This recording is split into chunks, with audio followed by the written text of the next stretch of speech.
Welcome, everybody, to another edition of the Hurry Up. I'm your host, Adam. So, week one almost in the books. We have one more game to play. Still the 49ers and Jets. Should be a good one, but this has been a great kickoff weekend if you're the NFL.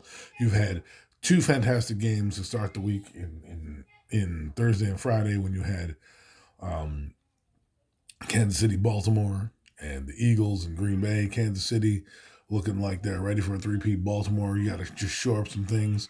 You gave them a little too much on defense to keep yourself in the game, and Lamar can't always play hero ball for you to win. But I think they'll bounce back against the Raiders next week. Even though the Raiders lost to the Chargers, I think they're gonna have a tough time against Baltimore next week. Eagles, say what you want about them. They ended up winning the game against a team that arguably many think should be in the NFC Championship game. So the fact that they're doing what they're doing, great stuff on their end.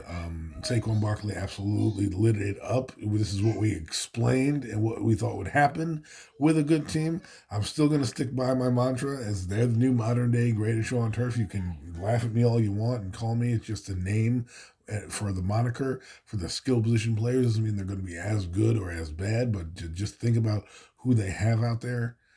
Marshall Falk, you had Torrey Holt, you had Isaac Bruce, and you had Aziz Hakeem, right? You have A.J. Brown, Jahan Dotson, um, Devontae Smith, and Barkley. Now, Jahan Dotson is nowhere near as Akeem Smith, who was great in his own right, great return man, gave them electricity, and then of course they had Ricky Prohl that eventually showed up. I'm sure they'll get another tight end in here. I know Eagle fans were complaining, they weren't hitting the tight ends. Let it work the king side. You scored 34 points, okay? You scored 34 points. It's a lot of points to put on the board. And that's a lot of points to have in your debut, even though you were sloppy in the game. The Eagles won the game and they were sloppy. So we talk about that. That's the sign of a good team. When you're that bad and you can turn the ball over twice and three times and still get a chance to win the football game, it means you're a good team. That's what it means. Most people get 3 turnovers. If they're average, they're cooked.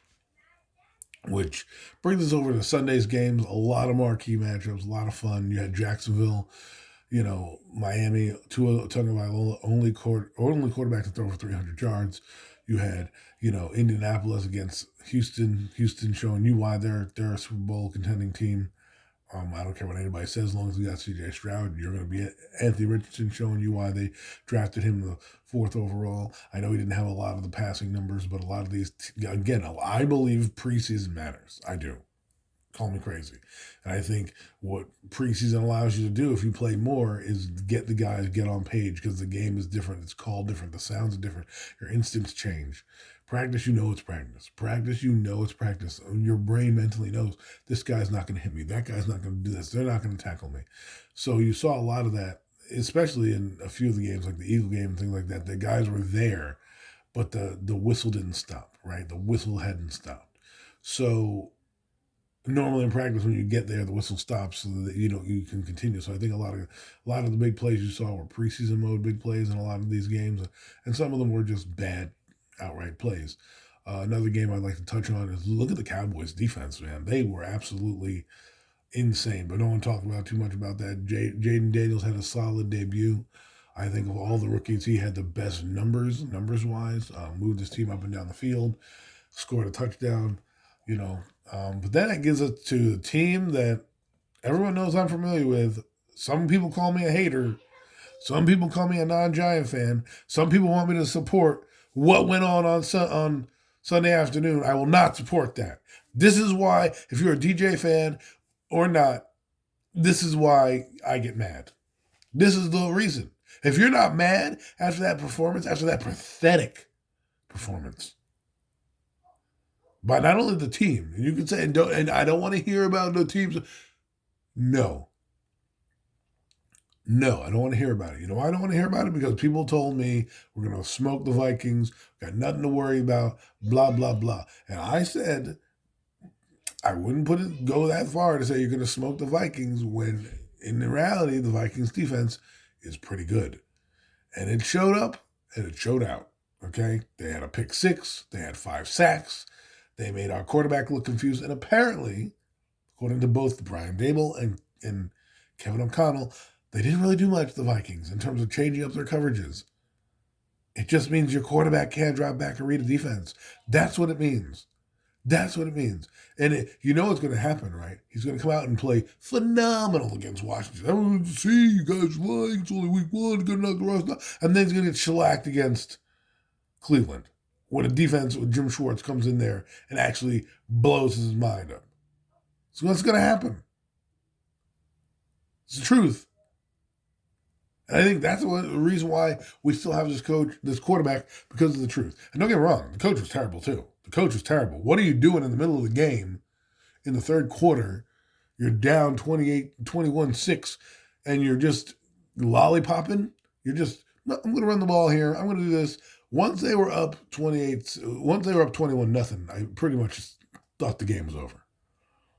Even after 14-0. I thought the game was over. I said, if the Vikings go down here and score, the game's over. And that's what they did. And it looked troubling for the Giants offense, and a struggling offense, who, by the way, didn't score more than 11 points. The defense would have held them to about 21, which in actuality would have still lost them the game. People tell me, oh, that touchdown would have changed things. This is the difference between a team like the Eagles and a team like the Giants. The Eagles did the same thing the Vikings did. They had 2 touchdown drives, 2 turnovers that could have been 7s, put into the end, and they didn't put into the end zone. And Green Bay lost that game because they couldn't put 2 gimmies in the end zone. Giants get 2 gimmies and can't do anything with the ball. You get 2 field goals. 2 field goals. That's your offense. No big plays. Run game was stifled. I told you, number 26 back there is an imposter. He's not the real guy. He's going to change everything. This was a real wake-up call. The Giants have a huge quarterback problem, and it's going to rear its ugly head more times than not this season. I don't care if he beats a lowly team like Washington. I don't care if he beats a lowly team like the Panthers. I don't care if he beats a lowly team like some of these other teams that we think are going to be softballs on the schedule. He's a liability on the field. A liability. And you saw it on Sunday. This game shouldn't have been a blowout. You should have lost this game 21-24 or 21-28, something like that. You lost and got blown the doors off. People left in the third quarter. At one point, there's a shot where they're chanting "skull" in the stadium. Guess what's going to happen week 3 or week 4 against the Cowboys? Guess what's going to happen when you go to Cleveland, who's probably going to be 0-2 and angry, and that defense is going to know it's going to feast. What are you going to do when the Cowboys come to town in a short week?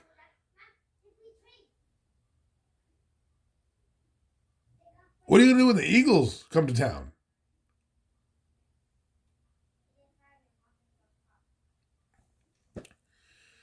This is not going to get fixed. It's not going to get fixed as long as number 8 standing back there, not understanding what's happening. The Giants are in for a long year. Don't tell me no bounce back, that this is going to be the same thing as last year, because last year they played the Cardinals, who they scored 28 points against because of a Herculean effort. That same thing is not going to happen on Sunday. They're going to score points. They'll probably win the game against Washington. We'll all be like kumbayas and rainbows, and then the reality will sit in that we still have number 8 and that we're staring down the gun barrel of a vaunted defense. They didn't look good against the Cowboys, but again, the Cowboys are a Super Bowl team. They came out and they showed it. They showed you why that everyone needs to stop with the stupidness of, well, they didn't do anything in the offseason. Guess what? They did. They signed CeeDee Lamb, they signed their quarterback, and they're going to sign their linebacker next year, and they're going to draft well again. That's what they do. Cowboys do it again and again and again. Eagles are ornery again, again, and again. The Washington Commanders getting better as we speak. And we're here with the Giants. So if you liked yesterday's performance, go ahead, keep supporting him. If you like what went on, fine, go support him. You can tell me team whatever. This is not, that's not the case. Because there's ample time. Defense played their hearts out for the first half of the game. Once they knew it was over, it was over. They can't do everything. They tried, but they couldn't. And they have problems on their side of the ball as well. I had a feeling this could happen against the Vikings, who I told you had continuity in their offense. Where Dexter Lawrence, he had a couple good plays. He put the team under siege, but they should have won that game, at least according to the metrics and the play out. Disappointing. It's more than disappointing. It's pathetic. And those who keep coming at me, go watch that game, and now you'll know why I don't support Daniel Jones. And you know what? I don't support pathetic football is what they gave us. So if you want to support that every week and wear their gear and high five, by all means you do it. I'm going to keep a side eye to this team, and I'm just going to watch the NFL and enjoy the NFL and not miss out on big plays and great plays and other storylines for this crappy football team that is not good. This is another edition of Hurry Up. I hope you enjoyed it.